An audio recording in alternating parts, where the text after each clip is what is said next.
तो ये हमारा सुगम विज्ञान क्लास 8 का चैप्टर नंबर 7 का दीर्घ उत्तरीय प्रश्न है और यहाँ पे हम लोग स्टार्ट सीधा करते हैं। तो पहला नंबर क्वेश्चन है, तारामंडल से आप क्या समझते हैं और किसी एक तारामंडल का वर्णन करना है। तो तारों का वह समूह जो एक विशेष प्रतिरूप बनाता है, प्रतीत हो तारामंडल कहलाता है। ठीक है, एक अलग उसका एक विशेष आकृति होगा या पशु या प्राणियों से मिलते जुलते पहचानने योग्य आकृतियों से बना होता है।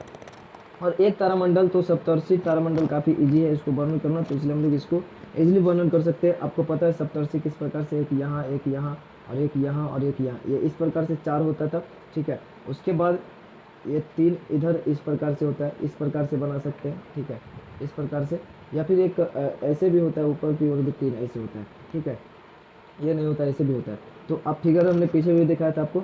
सप्तर्षि तारामंडल या पृथ्वी के उत्तरी गोलार्ध के आकाश में रात्रि में दिखने वाला एक तारामंडल है। इसे फरवरी और मई के बीच रात्रि के प्रथम प्रहार नीचे दिया हुआ 6 बजे से लेकर रात 9 बजे तक होता है।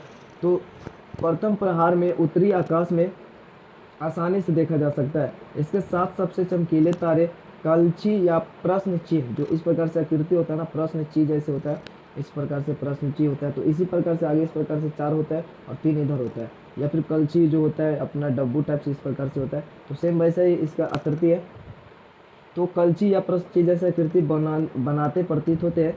इस कलची की हत्ती में, यानी जो पकड़ने वाला होता है, उसमें आपको 3 तथा कटोरी में 4 तारे होते हैं। इस प्रकार से होता है। तो यहाँ पे 4 तारा आपको दिखा, इस प्रकार से होता है 4 तारा, और 3 इस प्रकार से होता है।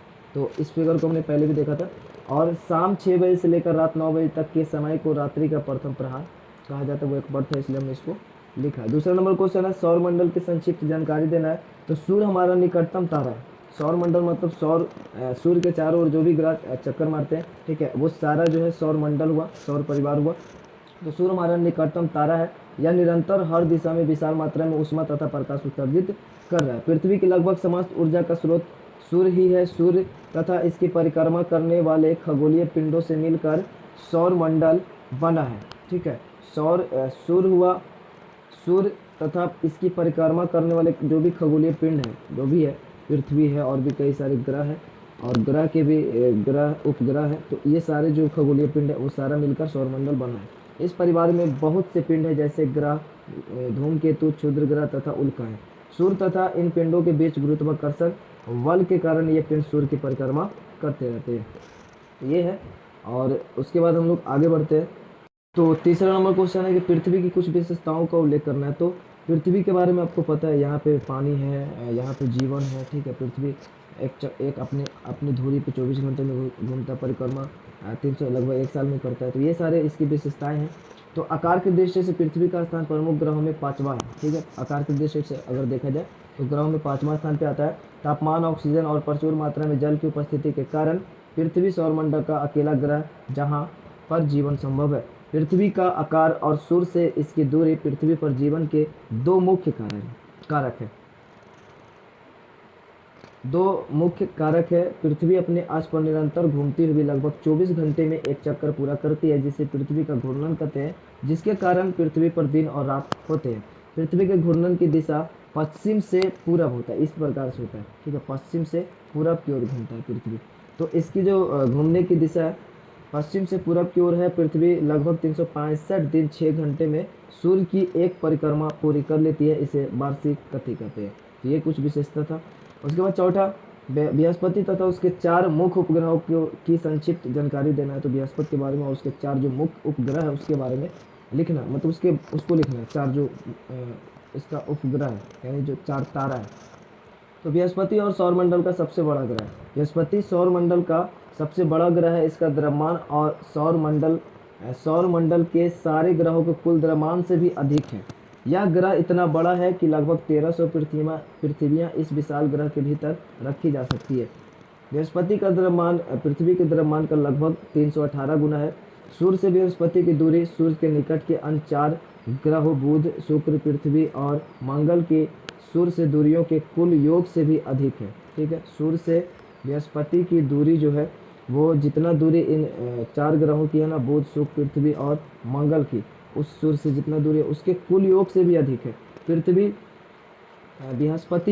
बृहस्पति के वायुमंडल में मुख्यतः हाइड्रोजन और हीलियम गैसें होती है। इसमें बहुत तेज हवाएं बहती है, जिससे चमकीले और अंधेरे भाग पैदा होते हैं। यही कारण है कि बृहस्पति में धारियां दिखाई देती है। बृहस्पति के 4 सबसे बड़े चंद्रमाओं को इटालियन खगोलशास्त्री गैलीलियो गैलीली, जिन्होंने पहली बार वर्ष 1610 में इन ग्रहों को देखा था, इनके नाम आयो हुआ, एक यूरोपा हुआ, और तीसरा है गैनीमेड, और चौथा है कैलिस्टो या कैलिस्टा, ऐसा बोल सकते हैं इसको।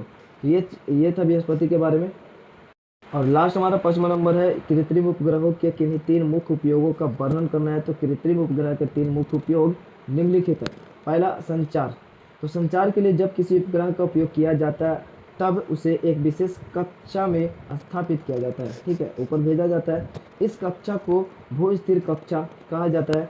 उपग्रह में ऐसी युक्तियां लगी रहती है जो पृथ्वी पर बने केंद्रों द्वारा भेजे गए संकेतों को प्राप्त करती है और फिर उन संकेतों को विभिन्न दिशाओं में प्रेषित करती है। जैसे हमारा टीवी वी जो चलता है ना, जो प्रसारण आता है, तो वो सारा इसी का देन है।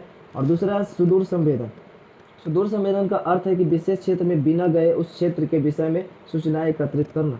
इस कार्य के लिए जिन उपग्रहों का उपयोग किया जाता है उसे सुदूर संवेदी उपग्रह कहा जाता है। यानी कहीं पे खनिज कितना है, कहीं पे क्या है, जो भी है उसको बिना गए हम लोग पता कर सकते हैं कि क्या है। उसमें एक विशेष प्रकार का तरंग उत्पन्न करता है, जिससे वो डाटा कलेक्ट करता है और उसे हमें पता चलता है बिना गए, ठीक है, बिना टच में।